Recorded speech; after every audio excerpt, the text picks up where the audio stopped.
Hey guys, it is time to start Unit 8 of World War II.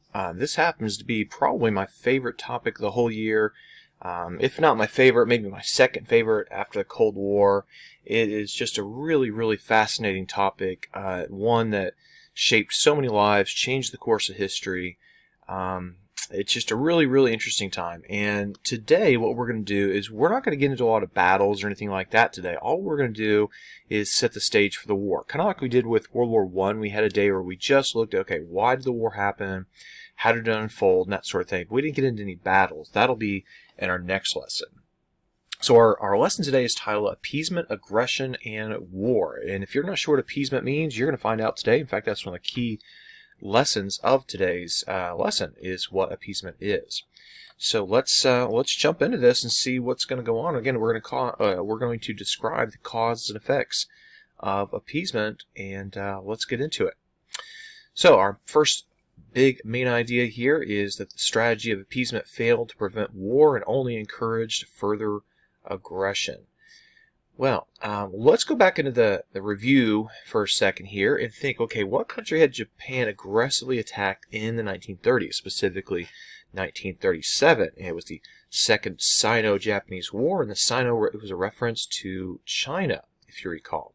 So as a quick review from our last unit, China had been attacked by Japan first in 1931, and then Japan simply left the League of Nations in 1933 because they didn't want to be criticized and attacked by the League of Nations, and so they decided to withdraw. And this is going to set a precedent for aggressor countries just simply leaving the League of Nations, not hanging around to be criticized, just simply leaving.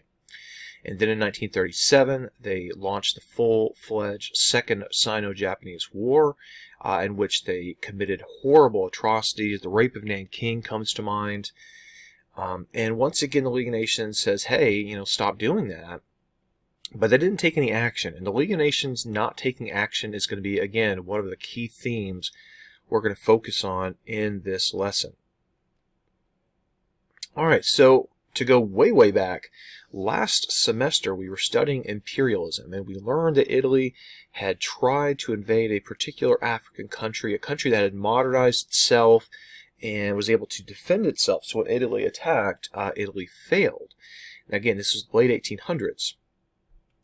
And that country in question was Ethiopia. And this is something that, frankly, the Italians never really got over, and they wanted revenge. And at the same time, in the 1930s, we have Mussolini, the dictator of Italy, talking about how Italy's going to create this new Roman Empire, and he feels like an easy place to start that empire building would be Ethiopia, which is in East Africa. And why Ethiopia? Well, Italy already owned two colonies in this area, and so for them it would be relatively easy then to go from here and here, just to kind of like sandwich Ethiopia in between. And Ethiopia was about, in this area of Africa anyways, was the only independent country, so it was easy pickings, at least from the Italian mindset. And so in October of 1935, Italy invades Ethiopia with all the modern weapons of war. Tanks, airplanes, poison gas, machine guns, all that stuff. And the Ethiopians, they fight bravely, but in the end, technologically, they are so outgunned, they don't stand a chance. And so now Mussolini has himself an empire. Now, again, you might be thinking, well, wait a minute, where's the League of Nations and all this? Like, what are they doing? And the emperor of Ethiopia at this time was a man named Haile Selassie. And he goes to the League of Nations, in fact, there he is, and he says, League of Nations, your job is to prevent this very type of attack. When one country is being attacked for no good reason by another, this is why the League of Nations exists, is to prevent and stop this kind of attack. And the League of Nations was sympathetic, but they didn't do anything. They didn't force the Italians to withdraw. They didn't cut off fuel supplies or anything like that to the Italians. The British with their navy could have, in theory, basically blockaded the Italian colonies until they withdrew from Ethiopia. But again, the League of Nations chose to do none of those things.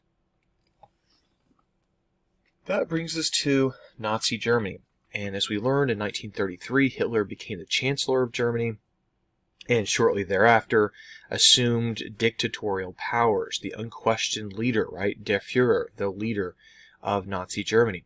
And in 1935, he takes a really bold step. He openly defies the Treaty of Versailles limits on the size of the German military. Now, this is something he had already started kind of secretly, but realizing he could get away with it, he just openly does this, and the German military begins to rebuild. Again, just to keep saying this again and again, the League of Nations says, hey, you shouldn't be doing this, but they don't actually stop him from doing the very thing they stopped doing. And then in March of 1936, Hitler goes even one bigger step forward. According to the Treaty of Versailles, which ended World War I, this area right here, which is known as the Rhineland, was supposed to remain demilitarized. In other words, the German military was not allowed in this area. So even though it's technically part of Germany, the Germans were not allowed to put their military there because, of course, that would be right on the border of places like Belgium and France, an area that Germany has a history of going through. Well, Hitler sends his soldiers in, and once again, the League of Nations doesn't really do anything. Now, this is a really important moment in the rise of Hitler in path to World War II, because Hitler and even some of his supporters thought that maybe this is too much of a gamble. I mean, he basically issued orders to his military that if there's resistance, if the British or French try to stop you, then withdraw, okay? Just retreat and we'll try again another day. But when they don't do that, this encourages Hitler to take even bolder steps in the future. And now that German troops are right on the borders of France and Belgium, those two countries are going to be weaker than ever in terms of their ability to defend themselves. So again, the remilitarization of the Rhineland, major stepping point on the way to war. So let's think about Hitler and why the leaders of the League of Nations and other world leaders would allow him to violate the Treaty of Versailles. And what this brings us to is the philosophy of appeasement. This is the big topic we're going to cover today. And appeasement simply exists when you give in to the demands of an aggressor to maintain the peace. In other words, you have someone who's threatening to do something, and rather than stop them for fear of that bad something, you let them do whatever they want to do. This is the classic bully wants your lunch money, and so you give them the lunch money because you don't want to get punched in the face. That's what appeasement is. You give in to the demands of an aggressor to hopefully maintain the peace. But of course, in the end, appeasement is a self-defeating strategy, because the longer you let the aggressors get away with what they want, the more likely it is they're going to get stronger and stronger and stronger to where you can't contain them any longer. And you can see that's the subject of these two Dr. Seuss cartoons. Our appeaser here, he says, remember, one more lollipop and then you all go home. Well, I don't think they're going to stop at one lollipop, and I don't think they're going to go home, right? And on this platform, the most marvelous, most amazing marvel of the age, he lives, he talks, yet the guy has no guts, right? The appeaser has no guts. Now, in terms of appeasement with American, with Americans in specific mindset here, we were a country at this time that was deep into something called isolationism. Basically meaning that we believed that our country was so geographically isolated, because we have two oceans and two relatively friendly neighbors, that there was no real threat to us. And so, while Hitler might be doing bad stuff, Japan might be doing bad stuff, and Italy's off to doing bad things, that doesn't really affect us here in America. We're not in any direct danger, so therefore we should just kind of avoid having any political ties to the other countries for fear of being dragged in to their problems, excuse me. So obviously you can see Uncle Sam here. What a lucky thing we have separate beds, and ignoring all the problems over there, thinking that he will be protected. All right, let's finish up this first lesson in this unit, guys, by looking at a really important event on the way to World War II, and that is the creation of something called the Pact of Steel. In 1939, Germany and Italy came together, and that's, of course, Hitler and Mussolini. They signed this new alliance we know as the Axis Powers Alliance, and that agreement was known as the Pact of Steel. And the name Axis, the reason they chose this was Berlin and Rome, the two capitals of, obviously Germany and Italy. The idea was that basically there was going to be a new axis on which Europe would revolve, and that axis would go through Berlin and Rome. In other words, Germany and Italy would dominate Europe going forward. Japan would join this alliance in 1940, and then you have all three of the big Axis powers all lined up and ready to go for war. All right, let's finish up now by looking at Hitler expanding Germany. And let's think about what country Germany would most likely expand into first. And of course, if you know anything about Hitler's background, you already know the answer to this one. It is Austria. So according to the Treaty of Versailles, which, as we learned, Hitler's kind of ignoring, the union between Austria and Germany was forbidden. You couldn't have those two countries as one. Hitler said, well, I want to do it anyways. And his goal, he tells the world, is to unite all the German people together. Remember, he called Germans Aryans, this so-called master race. And we were going to unite all of them into one big Germany. That was the plan. And so the way this happens is not through a military invasion, but rather there was a Nazi party already in Austria that's working behind the scenes, and they're arranging this election. And basically the voters of Austria went to the polls, and they had two choices. You can see the card right here, the ballot rather. And basically it's saying, would you want Austria and Germany to kind of basically be put together? And would you like Hitler to be our leader? And yes or no? Yes or no? And obviously yes is the one they're emphasizing. And so in 1938, that's exactly what happens. Austria and Germany are fused together, not as two separate countries, but as just one. So basically, Austria ceases to exist as an independent nation and is just annexed or absorbed into Germany. And this moment is known as the Anschluss, and Anschluss means annexation. All right, a people, an empire, a leader. It's telling us. So there's Germany, Austria coming together to form this new German Reich, the Greater German Reich. But Hitler's not done. Remember, Hitler's on this path to unifying all German-speaking people in Europe, and it turns out there's this area right here in the kind of this pinkish color called the Sudetenland, in which German people are living, but it's not part of Germany. It was part of neighboring Czechoslovakia. And Hitler says, well, I have to have this territory right through here. I've got to unify all the German speakers. Give me the Sudetenland. And Czechoslovakia says, well, no, thank you. That's our land. And so talk of war becomes pretty serious.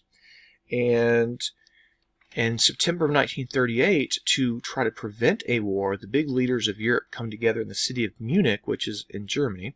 And at this Munich conference, Britain and France basically cave in to Hitler's demands.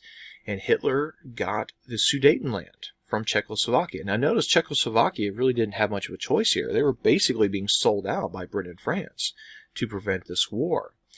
But Hitler had to promise that he wouldn't demand any more land. And we all know Hitler's going to keep his promises. Said no one ever, right? I mean, this is insane, retrospectively anyways. All right, so there's Hitler. He got what he wanted. And he'll be quiet now. Maybe. This is the British Prime Minister at the time, Neville Chamberlain. There he is shaking hands with Hitler. And that's the same guy right there. And he heads home and he waves this agreement around, telling everyone, I believe it is peace for our time. In other words, I have prevented the war. And Winston Churchill, a man we're going to talk a lot about in this unit, said they, that's the people of Munich, had to choose between war and dishonor. They chose dishonor. They will have war, which is a pretty fitting indictment of appeasement. All right, so in March of 1939, Hitler does what we would all expect. He takes over the rest of Czechoslovakia. So again, he wasn't satisfied with just the Sudetenland. He's going to take over the whole thing. And now, finally, Britain and France are like, this whole appeasement thing's not working so well, because so far, 2 whole countries have been wiped off the map of Europe without the firing of a shot, and we're trying to prevent a war. Well, what could possibly be worse about a war? I mean, again, Hitler's taking over 2 whole countries at this point. This brings us to something that shocked the world. And if you remember from our discussion of fascism, we learned that fascists see communists as their greatest enemy. And so it was with shock that Hitler and Stalin signed a non-aggression pact in August of 1939. Now, this is sometimes called the Hitler-Stalin Pact, the Nazi-Soviet Pact. Sometimes it's known as the Molotov-Ribbentrop Pact, named for the 2 diplomats who negotiated it. And sometimes it's also referred to as an alliance. It's not an alliance. It's simply an agreement to not attack each other. And for the 2 countries that hate each other the most in Europe, Nazi Germany and the Soviet Union, to agree not to attack each other was a big, big deal. Okay. Now, specifically, they agreed not to fight for 10 years. So for the next 10 years, no fighting between our 2 countries. And this political cartoon is clearly showing that, maybe this isn't going to last as long as 10 years. And of course, it won't. Hitler will violate this pact in June of 1941. So less than 2 years, a little less than 2 years later. There is Hitler and Stalin. Again, they've agreed not to attack each other. And we wonder how long the honeymoon will last. Well, not long.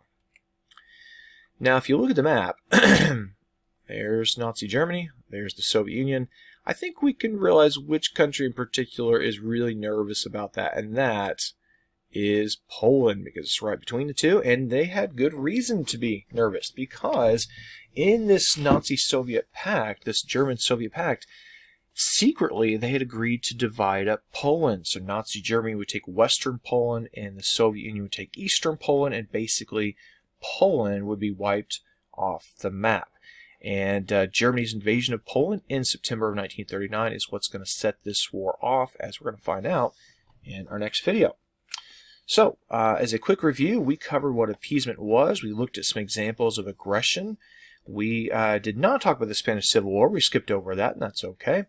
And then we looked at the Munich Conference and how it was another grand example of the failure of appeasement. And finally, we finished up looking at the Nazi-Soviet Pact, where Hitler and Stalin said, let's not attack each other for 10 years, knowing, of course, neither of them really expected to live up to that agreement. All right, so we're right on the cusp of World War II. In our next video, we will get that war going for real.